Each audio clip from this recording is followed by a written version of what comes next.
Ukraine अब रूस को हाथ खोलकर जवाब देने के मूड में है। यूक्रेन को वो ताकत मिल गई है जिसका वो 1 साल से इंतजार कर रहा था।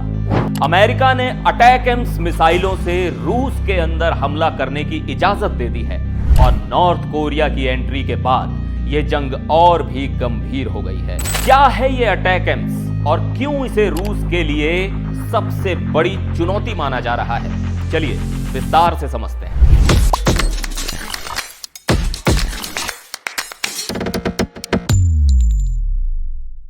नमस्कार, मैं हूं सिद्धार्थ प्रकाश।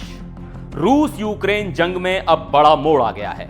अमेरिका ने यूक्रेन को अटैकम्स यानी आर्मी टैक्टिकल मिसाइल सिस्टम का इस्तेमाल करने का ग्रीन सिग्नल दे दिया है।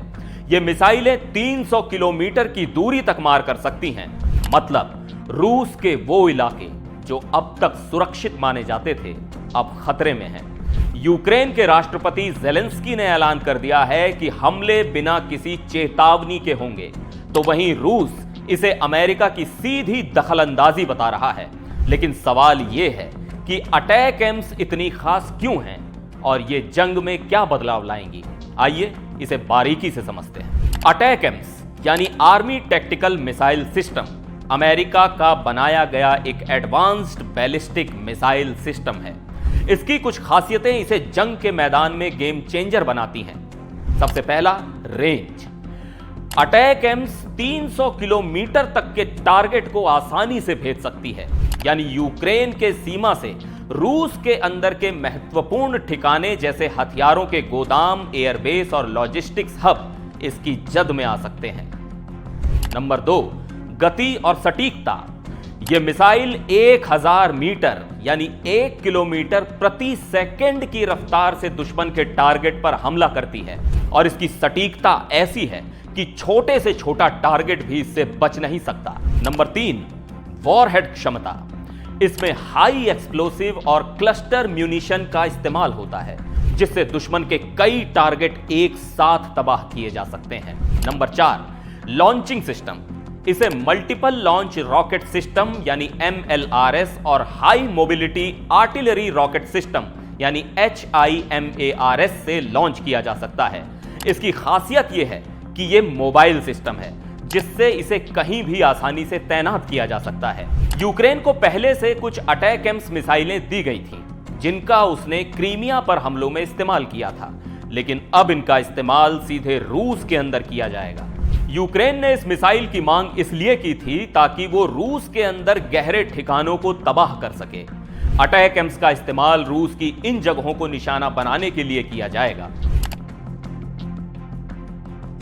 मिसाइल ब्रिगेड और डिपो यानी रूस की मिसाइलें जहां स्टोर होती हैं उन ठिकानों को निशाना बनाया जाएगा। एयरबेस और हेलीकॉप्टर हब। रूस के हमले के लिए इस्तेमाल होने वाले एयरबेस अब सुरक्षित नहीं रहेंगे। लॉजिस्टिक्स हब यानी युद्ध के लिए हथियारों और राशन की सप्लाई करने वाले ठिकानों को खत्म करना।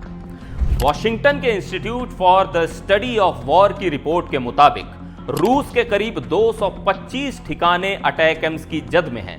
ये मिसाइलें सिर्फ हमला करने का ही नहीं बल्कि रूस की रणनीति को कमजोर करने का भी काम करेंगी। अब सवाल यह उठता है कि अमेरिका ने यह फैसला अभी क्यों लिया?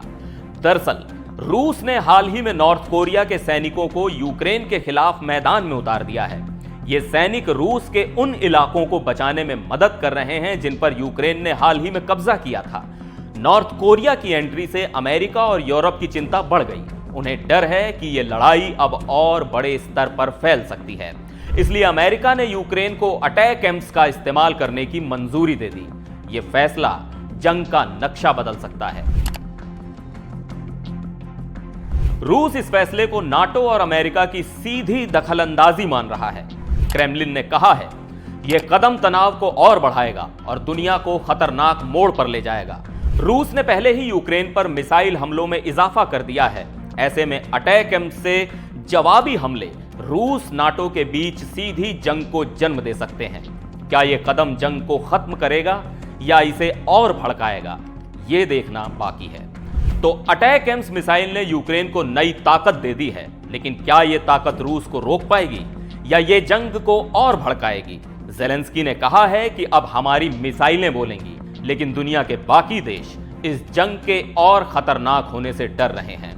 आपका इस पर क्या कहना है, हमें कमेंट में जरूर बताएं और ऐसी ही गहरी जानकारियों के लिए जुड़े रहें हमारे चैनल के साथ।